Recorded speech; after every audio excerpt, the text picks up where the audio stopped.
aqui.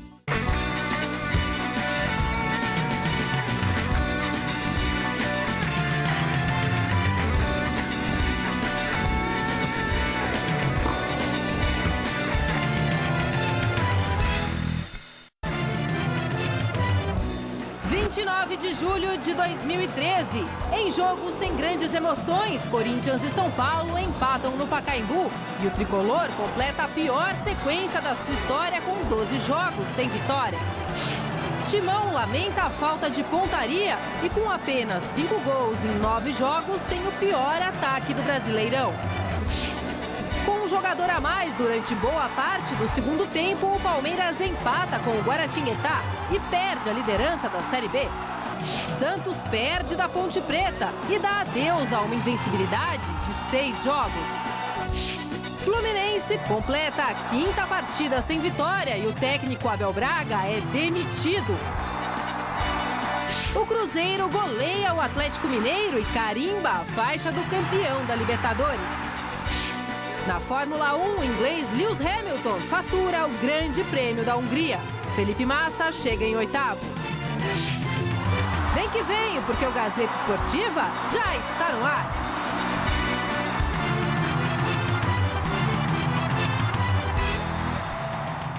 Olá, olá, boa noite. Começamos falando do Clássico Paulista no Brasileirão. Cercados de muita expectativa, Corinthians e São Paulo empataram em 0-0 no Pacaembu.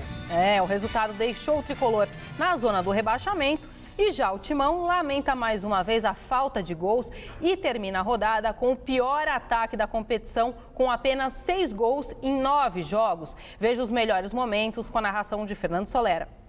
Pronto! Começa mais um clássico da incrível sequência de Corinthians e São Paulo. E é Pacaembu agora.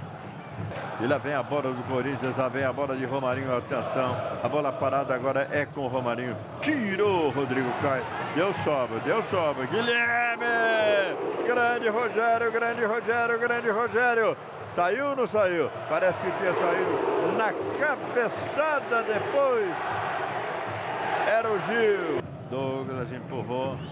Vem Fabrício, vem trazendo Fabrício, atirou Fabrício, opa! Pega Jadson, vem trazendo, abriu, Ademilson, atirou Ademilson, defendeu Cássio, a bola forte, sobrou na intermediária, para o tricolor ainda, olha aí, Douglas, abriu errado. Rodrigo Caio, Jadson, chutou calçada, a bola ficou a Ralf, dali a Guilherme, empurrou no ataque do Pato, lá vai Pato, Rogério adiantado, Pato atirou. Como é que pode chutar torto assim, Pato? Goleiro no meio do caminho, era uma cavadinha que você tinha que fazer para fazer o gol.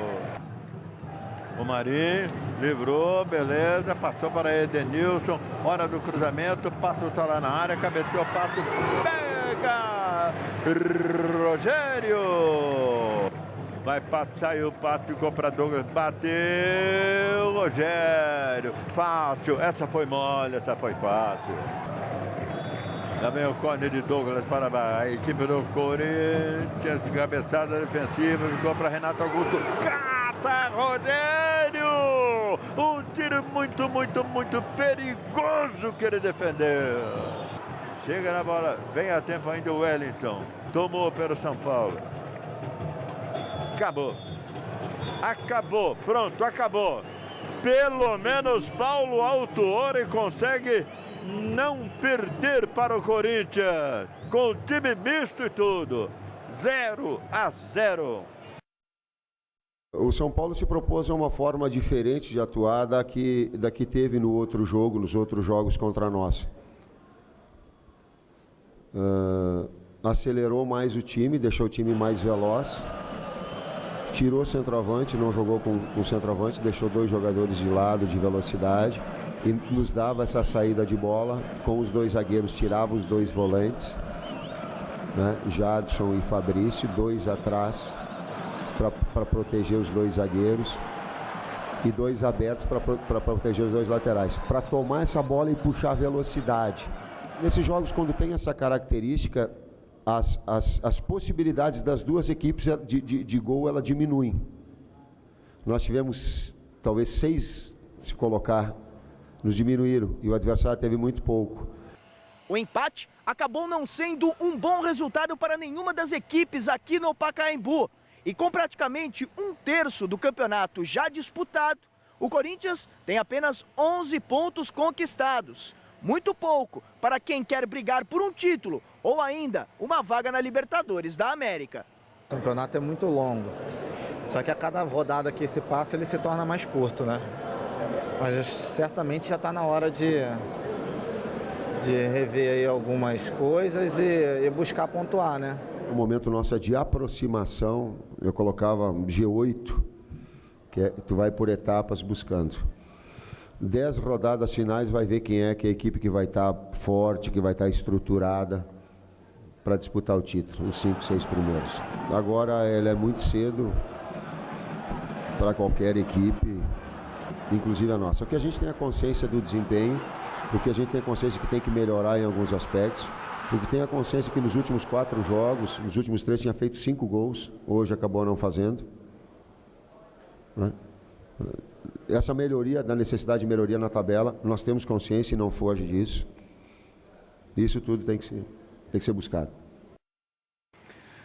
Para muitos, o empate contra o Corinthians pode ter sido até um bom resultado para o São Paulo. Afinal, a equipe vinha de 5 derrotas consecutivas. Mas para o técnico Paulo Autuori, esse empate não deve ser comemorado. Até porque, com esse resultado, o tricolor entrou na zona do rebaixamento. Primeiro, eu não admito que a gente comemore empate, né?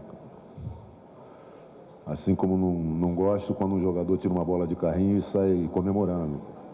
É muito pouco, ainda mais para um clube vitorioso como o São Paulo. Nós temos que pensar em vitórias que nos deem possibilidade de conquistar títulos e de estar envolvido em grandes momentos.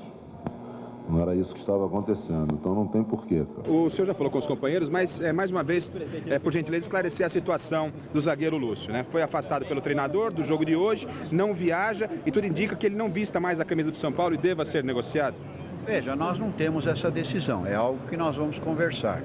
O que o treinador nos solicitou é que ele fosse afastado do jogo, nos comunicou que não queria que ele jogasse hoje, fosse afastado e também que fosse excluído da delegação que vai para a Europa e Japão.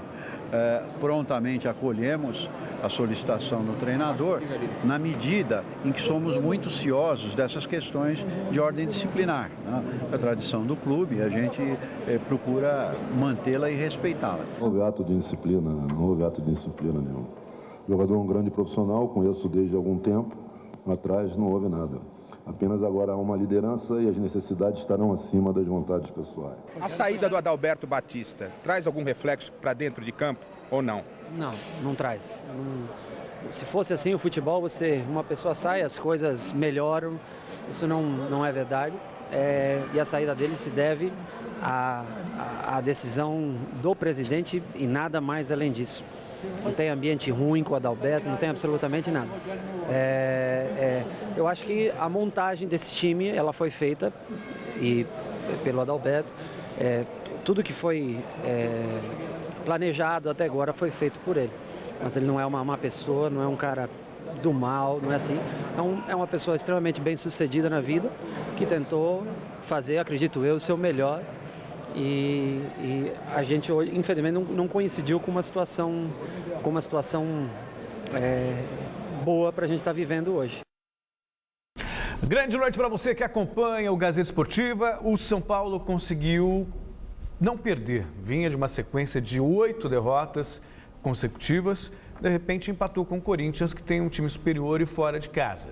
Então, circunstancialmente, podemos dizer que o resultado foi bom para o São Paulo. A expectativa era de uma vitória no Corinthians. Fizemos a enquete aqui na sexta-feira e a imensa maioria acreditava numa vitória do Corinthians. Nós aqui na bancada também acreditávamos numa vitória corintiana. E o São Paulo empatou, conseguiu parar um time melhor.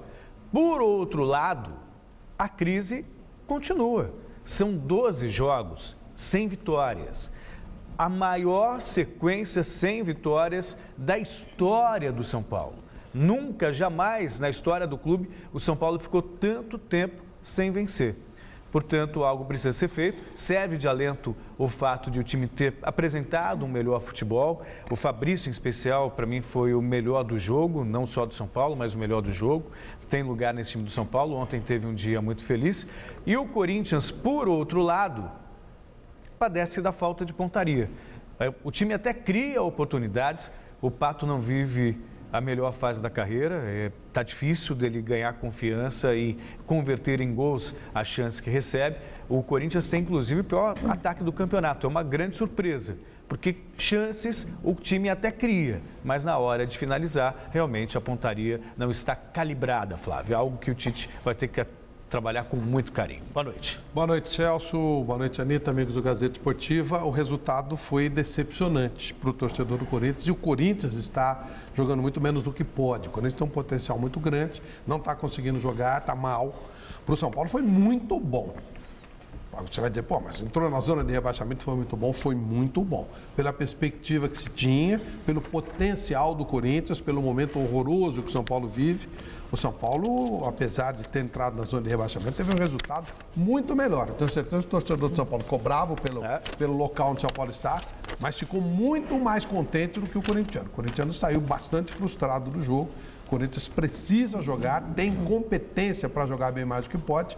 Já o São Paulo tinha que começar a obter alguns resultados. Então foi inteligente o sistema do Autuori, fechou, marcou e conseguiu segurar um 0-0. Agora parte para uma excursão que pode ser pesada, mas também pode ser motivo para dar uma segurada legal. E só recolocando a situação, atualizando. O João Paulo falava no momento que foi entrevistado que o Lúcio seria ainda estudado o caso dele, mas ele está fora do São Paulo, agora já é oficial. Está fora do São Paulo. E você, vote na enquete que está no ar no site gazetesportiva.net, que é sobre o tricolor. A excursão do São Paulo à Europa atrapalha o desempenho da equipe no resto da temporada? Você acha que atrapalha o time, vai ajudar ou não faz diferença? Acesse, vote, o resultado sai no fim do programa de hoje. Celso. Para mim atrapalha. Obviamente que pode até, por circunstâncias, o futebol surpreende muitas vezes, por circunstâncias até trazer benefícios, mas num primeiro momento, a priori, eu acho que atrapalha demais. São muitos jogos, num curto espaço de tempo, a equipe vai se cansar muito mais e o tempo que o Paulo Autuori teria para acertar esse time, para treinar esse time, ele vai gastar com viagens e com jogos. Para a diretoria é bom, que vai entrar dinheiro em caixa, mas para o time em si, eu acho muito mal colocada no calendário essa viagem. Eu já penso exatamente o contrário. Acho que vai ser muito bom. O que atrapalha é a porcaria de campeonato regional. Esse tipo de coisa é fantástico. Muito bom para o São Paulo. Vai sair do foco da crise, vai dar uma arejada. Se o São Paulo perder do Bayern de Munique, eu pergunto, quem não perderia? Só o Borussia Dortmund, então normal. E o São Paulo pode conseguir alguns resultados surpreendentes. Ele está numa fase ruim, mas ele está no meio da competição e os outros estão em pré-temporada. Eu gosto da ideia da excursão sempre. Acho que deveria acabar esse campeonato regional que não entra nada. Mudar o calendário. Essas excursões são ótimas, como gosto da ideia do Santos jogar contra o Barcelona sexta-feira com todos os riscos que isso possa indicar. Santos, tropeçou em Campinas, perdeu da Ponte Preta do Flávio Prado e deu adeus à invencibilidade de 6 jogos sob o comando do técnico Claudinei Oliveira. Veja aí. No Moisés Lucarelli, o gol da vitória da Ponte Preta sobre o Santos começou na reposição do goleiro Aranha, que Diego Sacomã cortou, mas acabou dando um ótimo passe para Rildo. Ele tirou o Edu Dracena da jogada e bateu colocado para garantir os 3 pontos para o time de Campinas. Final, Ponte 1, Santos 0. Foi uma beleza, muito bom. Foi um jogo igual, a Ponte venceu, o que é muito bom. O Rildo fez essa jogada linda em cima do Dracena, a Ponte ganhou o jogo, saiu da zona de rebaixamento. O Santos está achando, não sei porquê, o time da Ponte não é pior que o Santos, não, pelo contrário, eu acho que é melhor. O time do Santos é um time jovem, vai até evoluir, mas não, essa coisa de 6 jogos de invencibilidade era ilusório. A Ponte criou até boas oportunidades a mais, o Santos também teve as suas, mas o resultado foi justo. E a Ponte agora começa a ficar numa posição um pouquinho melhor. E o Santos também, eu imagino, não possa ter grandes sonhos. Vai ficar numa posição intermediária. A Ponte costuma se dar bem com o Santos, né? Não devia chamar Ponte Preta, devia ser asa preta para o Santos, porque a Ponte sempre se dá bem. Jogando na Vila, jogando em Campinas. O Santos não faz mais que obrigação, ele copiou o distintivo da Ponte. Foi o Santos que copiou, né? É evidente. Quem é o time mais velho do Brasil? Pois é. Eu me recordo Vasco, quando a FIFA, na ocasião do Mundial de Clubes, colocou o distintivo da macaquinha em vez do distintivo do Santos. É o mais velho, né? Foi lá e pegou. Mais campeonato brasileiro. Bahia venceu o Goiás por 2-1 na Arena Fonte Nova, assumiu a 5ª colocação e está a 1 ponto do G4. O Cruzeiro goleou o time reserva do Atlético Mineiro e carimbou a faixa do campeão da Libertadores. No clássico carioca entre Flamengo e Botafogo deu empate. O Internacional perdeu do Náutico no Recife e o Grêmio venceu e complicou ainda mais a vida do Fluminense, que demitiu nessa tarde o técnico Abel Braga. Veja os gols do final de semana. Vasco e Criciúma jogaram em São Januário e de falta Juninho Pernambucano fez 1-0 Vasco. Rafael Vaz também de falta ampliou 2-0 Vasco. Mais uma cobrança de falta feliz, dessa vez de Ivo, Vasco 2, Criciúma 1. O Wellington Paulista foi buscar o empate, tudo igual 2-2. Mas de cabeça Edmilson garantiu a vitória vascaína, 3-2 no Rio de Janeiro. Mesmo placar da vitória do Atlético Paranaense sobre a Portuguesa no estádio do Canindé. Manuel fez 1-0 aos 7 minutos. Aí Moisés Moura de cabeça empatou o jogo, 1-1. De pênalti, Gilberto virou para o time da Portuguesa. Gol marcado aos 21 minutos do primeiro tempo. No segundo tempo, a reação do Furacão. Aos 18 minutos, De La Torre deixou tudo igual, 2-2. E Léo, nos acréscimos, aos 46 minutos, garantiu a vitória paranaense. Portuguesa 2, Atlético 3.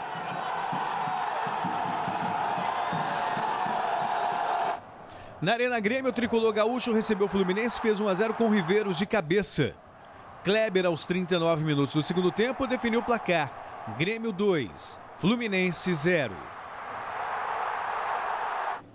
No Recife, o Náutico surpreendeu o Internacional. Derlei fez um golaço, 1-0 para a equipe pernambucana. Maicon Leite, ex-Palmeiras, ampliou 2-0. E Rogério definiu o placar. Náutico 3, Internacional de Porto Alegre 0. No Mineirão, Alexandro fez 1-0 para o Atlético no clássico contra o Cruzeiro. Mas a Raposa empatou com o Everton Ribeiro aos 31 minutos, 1-1. Contra o time misto do Galo, o Cruzeiro conseguiu a virada com o Ricardo Goulart aos 42 minutos, 2-1. No segundo tempo, o Nilton ampliou aos 7 minutos. E Ricardo Goulart, aos 37, marcou o segundo dele na partida e o quarto do Cruzeiro. Cruzeiro 4, Atlético Mineiro 1, placar final.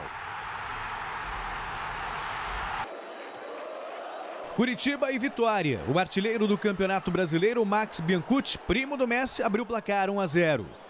Alex, numa belíssima cobrança de falta, deixou tudo igual. 1-1, Curitiba e Vitória. Mesmo placar do clássico carioca, Flamengo e Botafogo. O Fogão saiu na frente com Rafael Marques aos 21 minutos. Aí aos 49 do segundo tempo, Elias acertou um belo chute e deixou tudo igual. Flamengo 1, Botafogo também 1.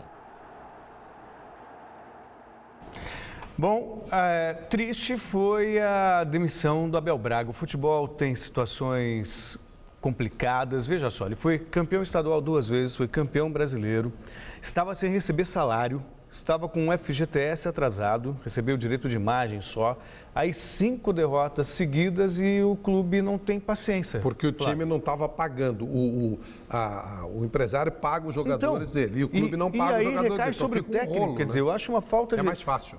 Você pensa que o futebol está evoluindo e aí você descobre que o técnico só fica esse tempo que ele ficou, mais de 2 anos, porque o Fluminense venceu. Quando vem a derrota, não existe a menor paciência com um treinador que já provou no próprio Fluminense que é competente. Quer dizer, dessa maneira, Flávio, realmente não dá para você alimentar boas perspectivas no futebol brasileiro, não. Com esse pensamento tacanho dos dirigentes daqui, fica complicado. E não espero nada diferente. E só para ratificar também que o Coronel Pimenta foi demitido da Portuguesa também, com mais uma derrota, e assumiu o Guto Ferreira, que nós conhecemos bem. Passou pelo meu Mojimirim e pela sua Ponte Preta. Foi muito bem na Ponte Preta, não tem? No Mojimirim também, ele foi competente. Bem. Série B, o Palmeiras empatou com o Guaratinguetá e perdeu a liderança. Mesmo com um jogador a mais durante boa parte do segundo tempo, o Verdão parou na forte marcação do adversário, reclamou do estado do gramado e da não marcação de um pênalti em Valdívia e deixou o campo lamentando o resultado. Veja aí. Em Guaratinguetá, num gramado em péssimo estado, o Palmeiras saiu na frente do time da casa depois do escanteio que Leandro completou para o gol, 1-0.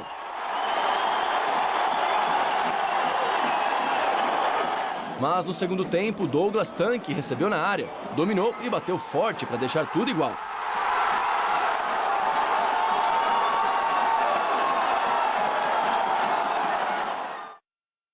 Mais 7 partidas completaram a 10ª rodada da Série B. A Chapecoense venceu o clássico com o Avaí e assumiu a liderança da competição. Em Curitiba, o Paraná venceu o Ceará por 3-0 e em Varginha, Boa Esporte e América Mineiro empataram em 1-1. Veja aí os gols. O Sport recebeu o Oeste e venceu por 2-0. Gols de Lucas Lima e Tobi. Atlético Goianiense, América de Natal e o time potiguar surpreendeu com Vandinho aos 10 do segundo tempo. América 1-0. Clássico catarinense, Chapecoense e Avaí. Dão de cabeça abriu o placar, Chapecoense 1-0. Atos ampliou ainda no primeiro tempo, 2-0. No segundo tempo, Bruno Rangel ampliou aos 19, 3-0. Luciano descontou para o Avaí e ficou nisso. Chapecoense líder 3, Avaí 1. Figueirense e São Caetano. Rafael Costa fez 1-0 aos 37 minutos. Danilo Bueno marcou aos 9 do segundo tempo e deixou tudo igual. Figueirense 1, São Caetano também 1. Mas Diego aos 28 e Tchô aos 48 definiram o placar. Figueirense 3, São Caetano 1. ABC de Natal e Paysandu. Guto fez 1-0 aos 24 minutos. Pingo ampliou aos 33. E Bileu, aos 38 do segundo tempo, deu números finais. ABC 3, Paysandu 0.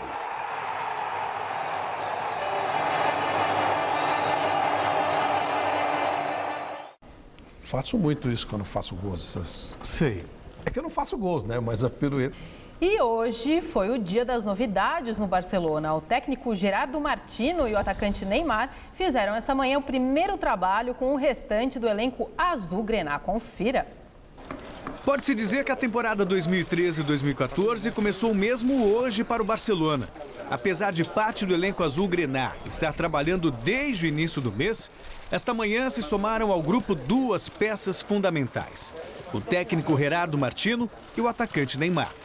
O brasileiro chegou ao clube preocupado em evitar o assédio da imprensa e dos torcedores e entrou no centro de treinamentos por um acesso secundário.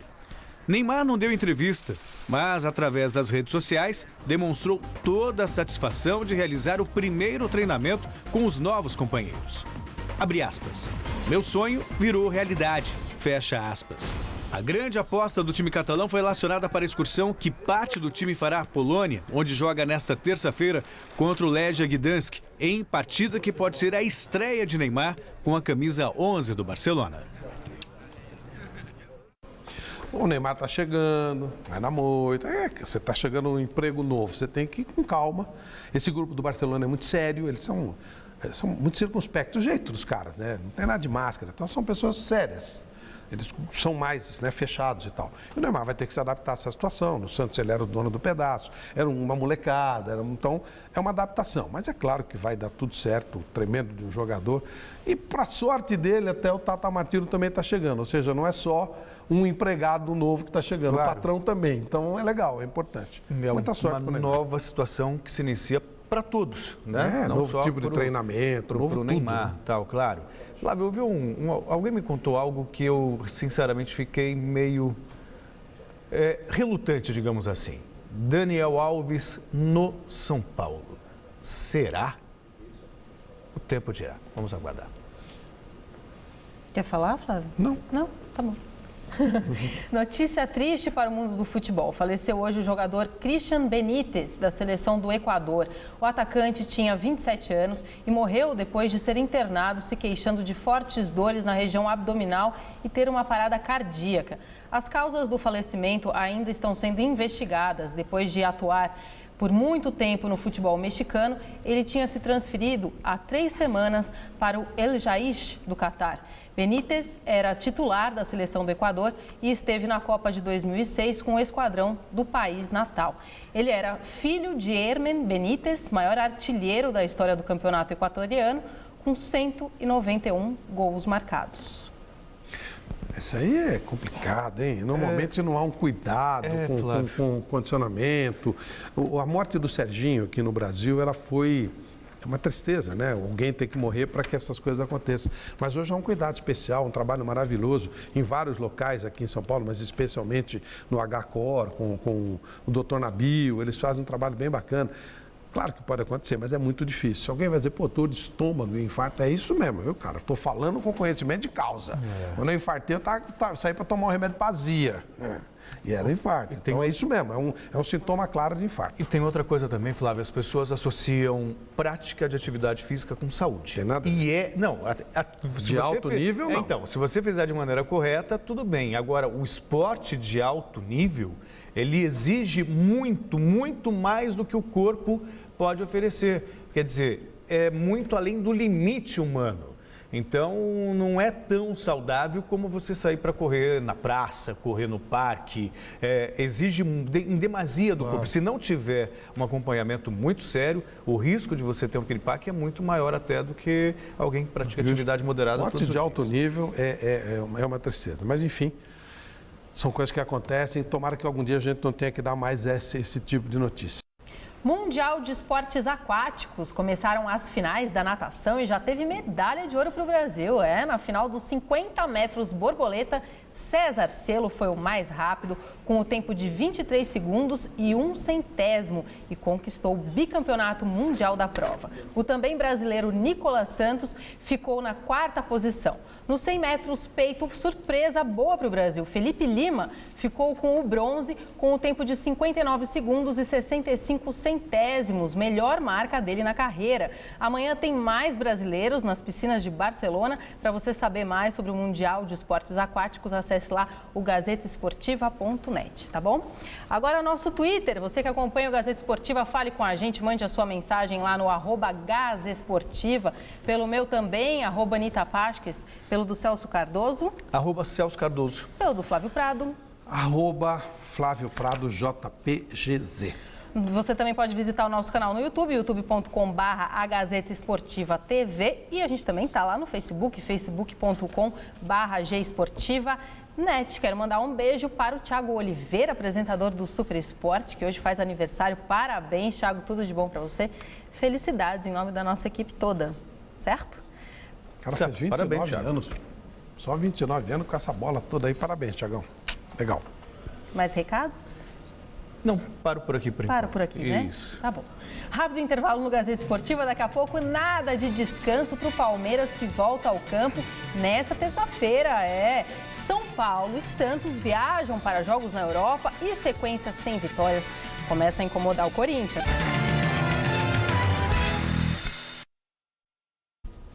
O Santos dá um tempo no Brasileirão e se prepara para a festa na estreia de Neymar com a camisa do Barcelona na próxima sexta-feira. Felipe Esboril esteve no CT Rei Pelé acompanhando a segunda-feira do Peixe.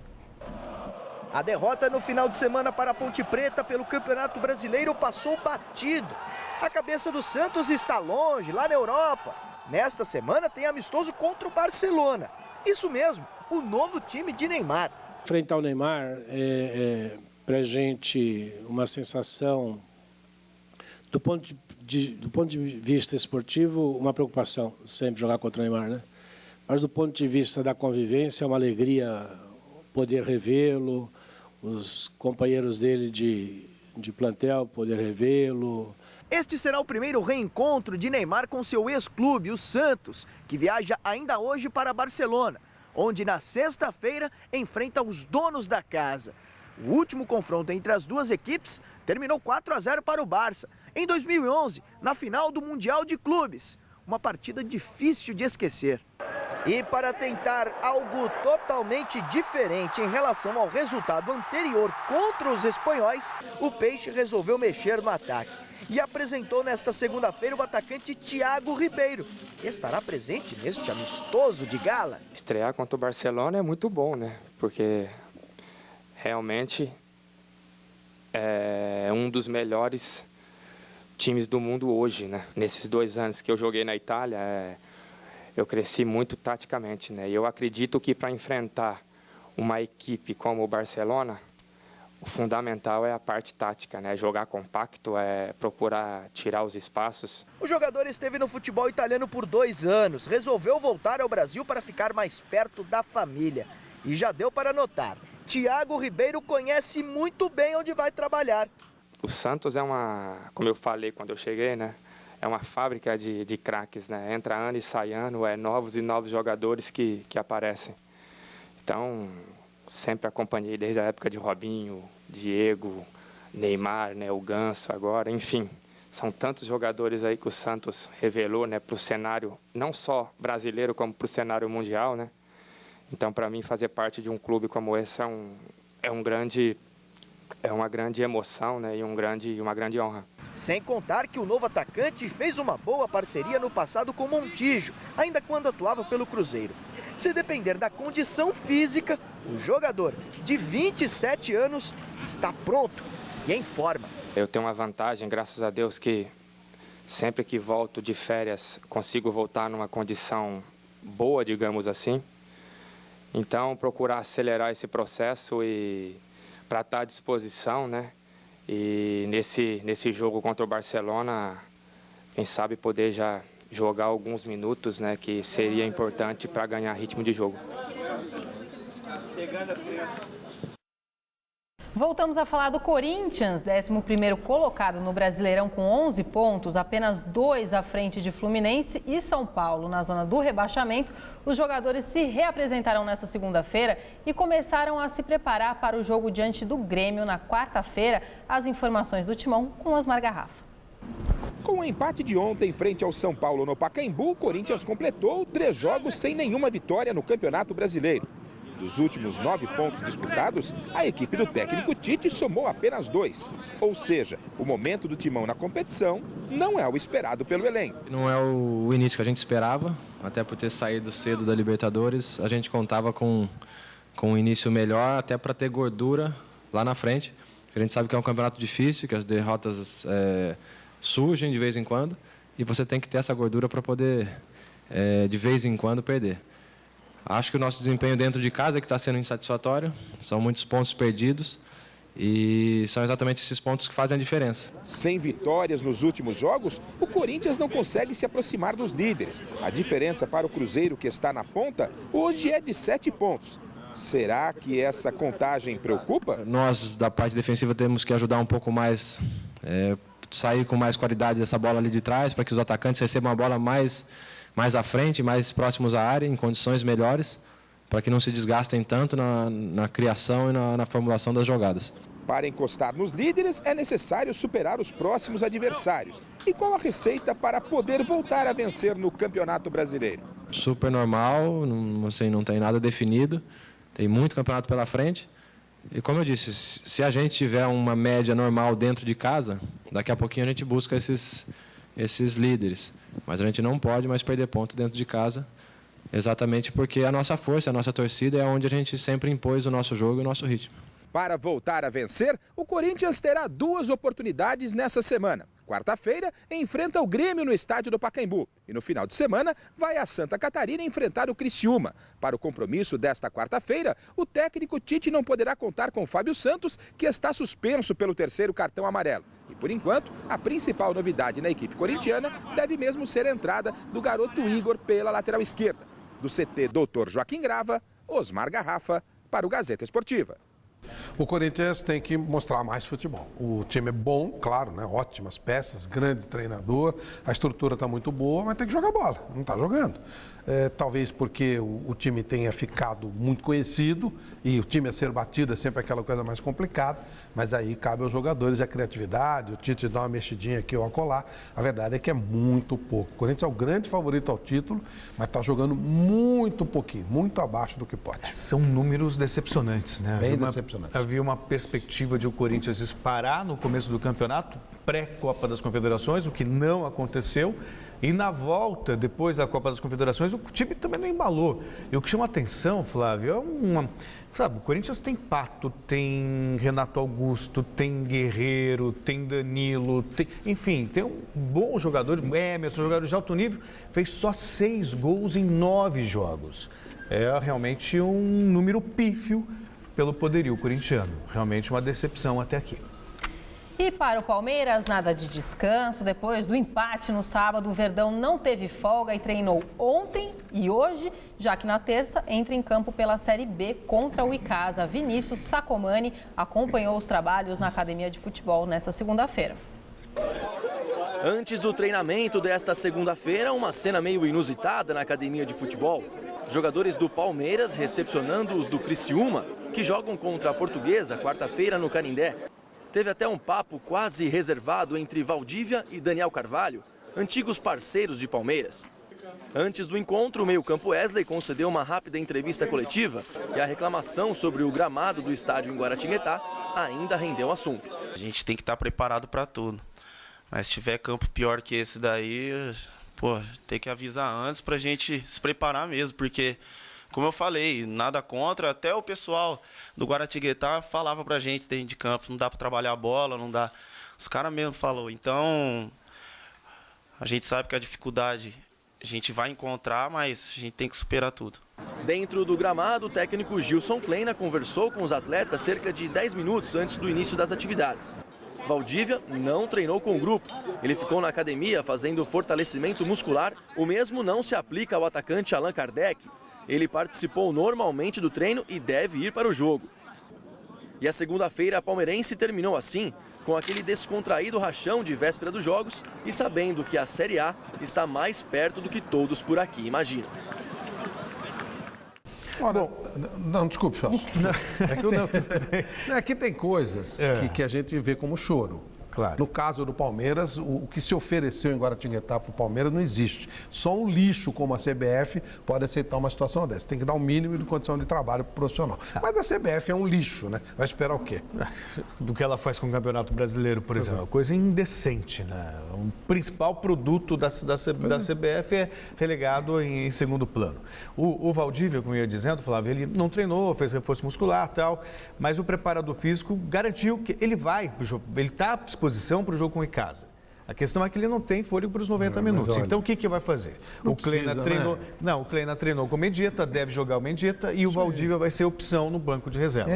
São dois jogos, opção. Um terço. Claro. Joga sábado naquela porcaria de campo, depois joga na terça, depois joga na sexta. Pra quê?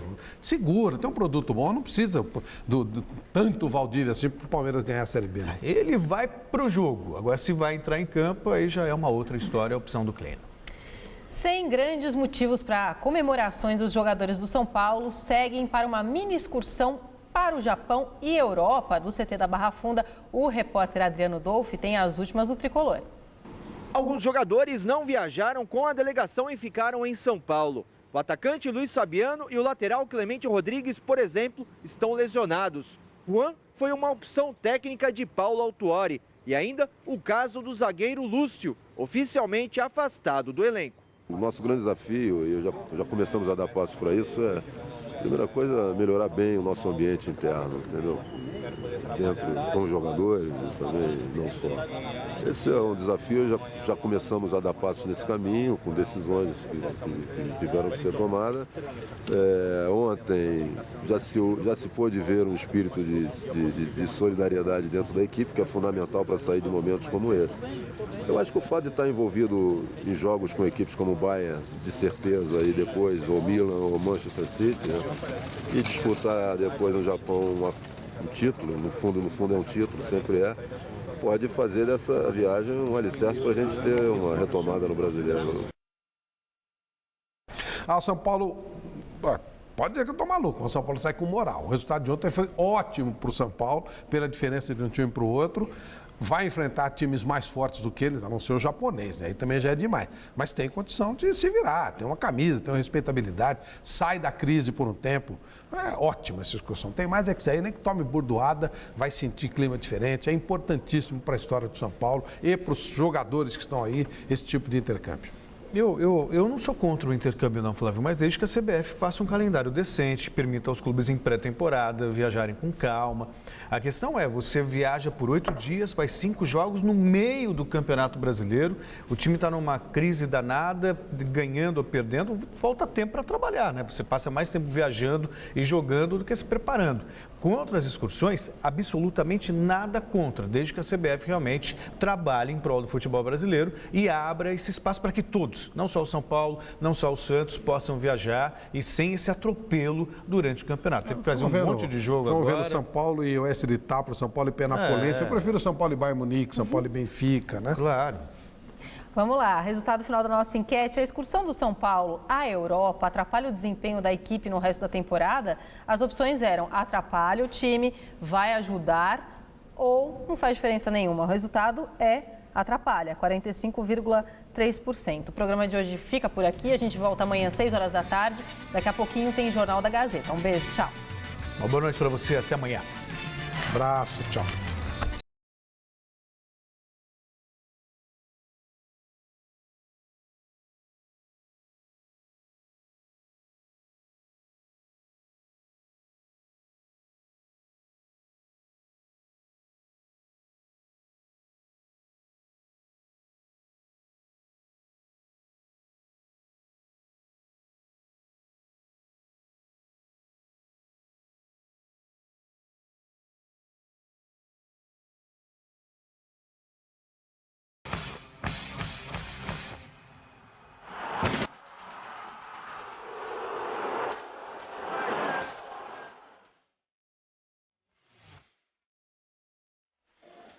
Gazeta Esportiva.